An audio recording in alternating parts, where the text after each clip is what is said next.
मु पूजा आपण मानक अनुभूति साईनाथ यूट्यूब चैनल को स्वागत कर साईराम बंधुगण बहुत लोग भावती कि आमे प्रभु को क्यों प्रकार रे आउ क्यों रूप को पूजा करले प्रभु आम उपरे प्रसन्न हेबे। से लिखा अछि हरि अनंत हरि कथा अनंत कहाय सुनाय बहु विधि सब शांता। आमे आम सत हृदय रे बाबा को पूजा कले बाबा आमर सब मनस्कामना पूर्ण करिवे।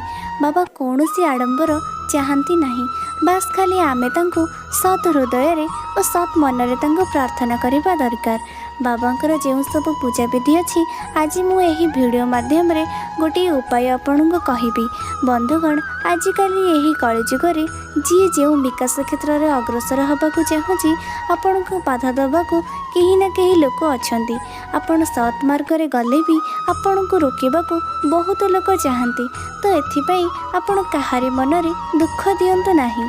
प्रथमे आपण बाबा शरण को जाई गोटे खलीपत्र नियंतु आउ सेथि उपरे श्री गणेशाय नमः आउ तापरे 11 थरे ओम श्री साईनाथाय नमः लिखि दियंतु।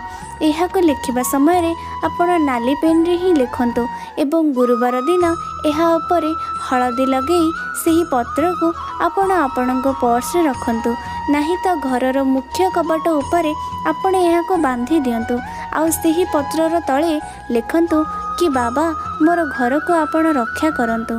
एहा परे बाबांकर पूजा भलरे करी बाबांकर विभूति और हलदी को से पत्र रे लगाई दियंतु। कहीं ना बाबा गुरु अटंती आउ गुरुंगर हलदी रंग ही प्रिय अटे।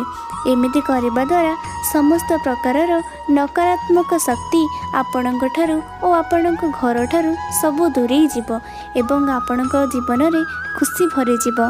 जदि आपको मोर यही भिडियोटी भल लगिला ताहले लाइक कमेंट शेयर और सब्सक्राइब करने को जमार भूलंतु नहीं। ओम श्री साईनाथाय नमः।